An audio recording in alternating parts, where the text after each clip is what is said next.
Alright, in this session we're going to talk about drilling and also canned cycles, and we're going to talk about the G81 canned cycle, and that is mainly used when we do spot drilling or center drilling.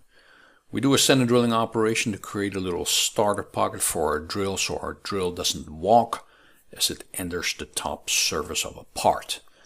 Alright, so a canned cycle is used to basically reduce the amount of code necessary, especially on repetitive motion and movement, and it uses parameters that can easily be changed and affect all the holes in that pattern. So it really simplifies and shortens the amount of code necessary to drill multiple holes. Alright, so let's get started with the G81 canned cycle. Basically what it does, we wrap it into place, and then once we're above the hole, the G81 canned cycle takes over. It drills to a certain depth, then jumps back up to a clearance plane, moves over to the next hole location and does the same thing. And basically it's just a couple of lines of code, and you can do multiple holes.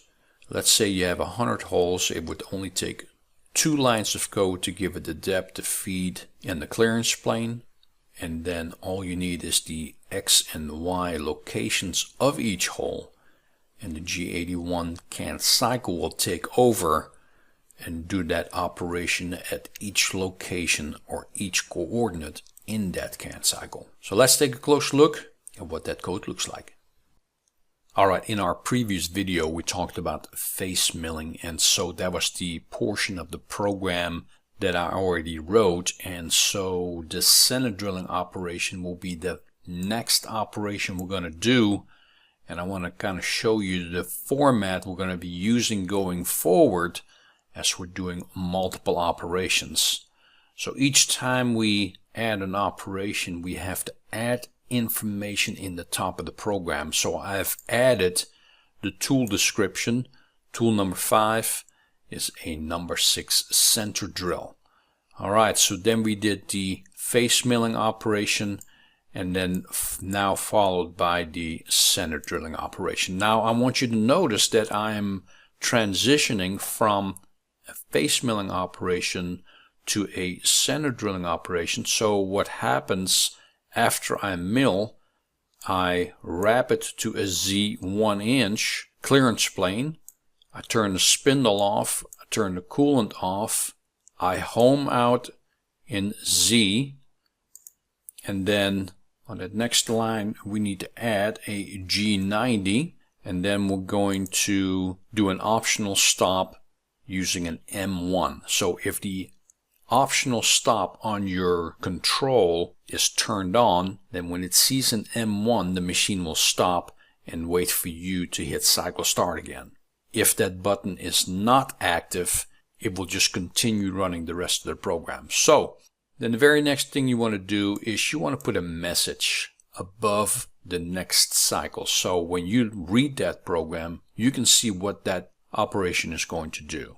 Okay, so then we call up tool number 5 with an M6, so that's tool change.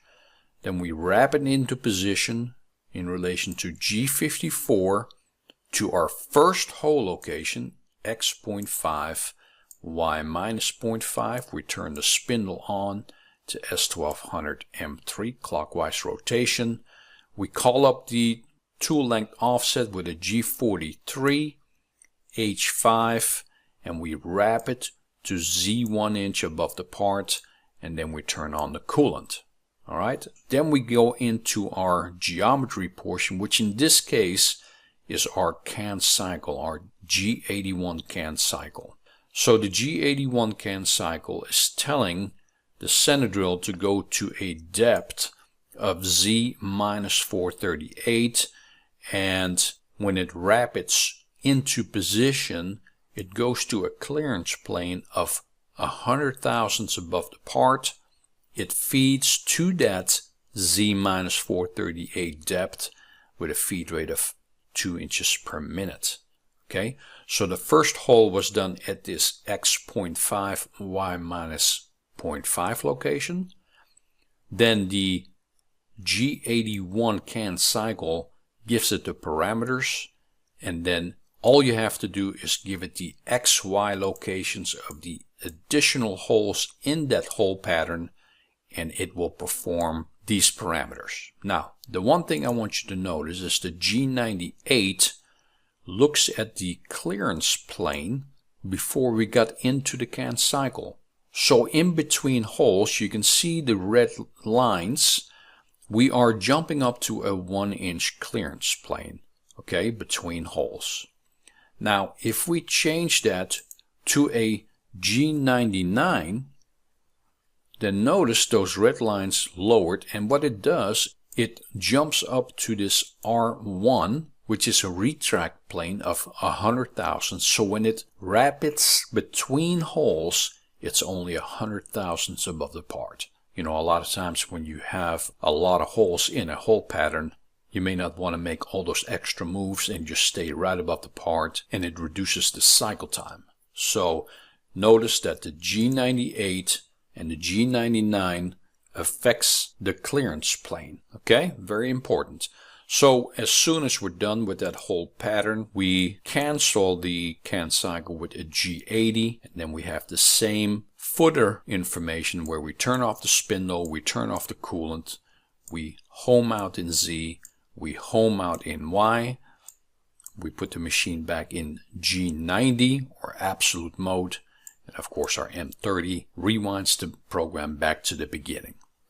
So that's how a G81 can cycle works. So let's move on to the next video where we talk about G83 PEC drilling.